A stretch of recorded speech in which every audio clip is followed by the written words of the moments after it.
thanks to everyone for coming. This is wonderful. I, about a year ago, made the decision to meet as many of my community members this year in person as possible. So that brought about the arduous task of coming to Italy, eating way too much delicious food, staying in incredible vacation rentals.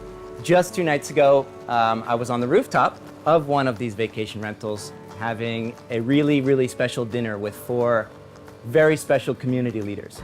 So to my left was Henrietta Kiss, who runs Treasure Rome, by far the most authentic vacation rental experience I've ever had in Europe, probably the world.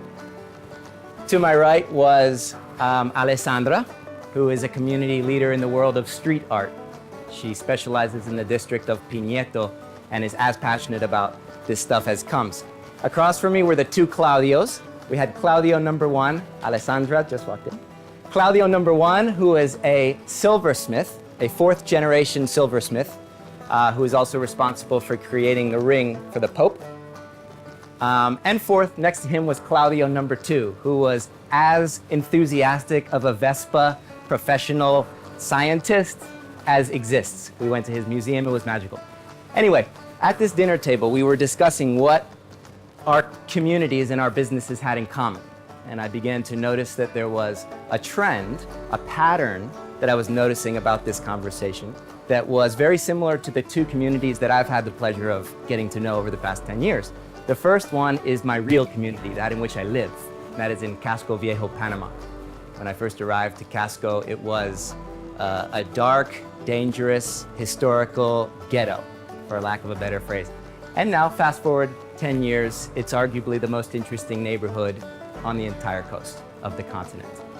My second community is my vacation rental community. And this is something that I think we can all agree upon. The distance that this industry has traveled over the last 10 years is massive. You almost can't recognize it anymore. But in all this research and investigation, what is community? How do you make a community work?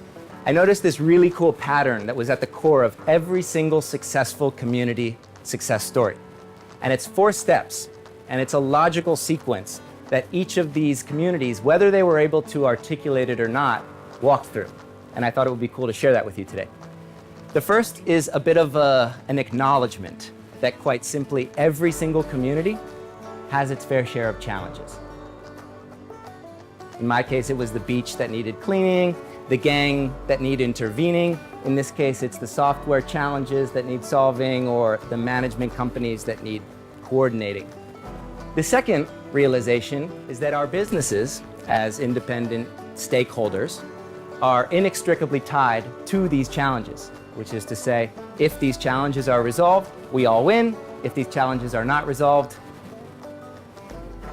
The third recognition was that the institutions or the large companies that should be responsible for solving these problems were breaking. And in a lot of the cases, they were already broke. So it leads us to this 4th point, this kind of epiphany that the community members as a whole end up having. And it's a rhetorical question, which is, if we don't solve these problems, who will? And that question ended up driving every single success story that I found. 2 really quick, awesome ones. One took place in Guatemala. I went to Guatemala 3 months ago and I met the most remarkable community up in the highlands of farmers who were pissed off because they could not compete with multinational agricultural firms. So they decided to band together, put together their own co-op and specialize in something remarkable, and that is miniature vegetables. Like almost 90% of the vegetables that you ever see that are baby corn, baby zucchini, baby carrot, come from this tiny region in Guatemala. It's fascinating. The other cool one is the craft brew movement. Tons of really passionate, specifically in the United States, independent beer drinkers who were pissed off with shitty beer. So they decided to begin brewing their own. They didn't have the resources at their disposal to be able to buy the machines for the labeling or do the marketing. So they banded together, they began sharing best practices. And of course, we all know where that has gone. I mean, Anheuser-Busch is desperate to acquire some of these companies that are simply refusing.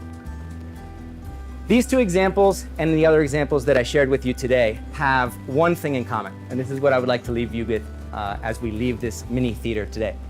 And that is this concept of proximity.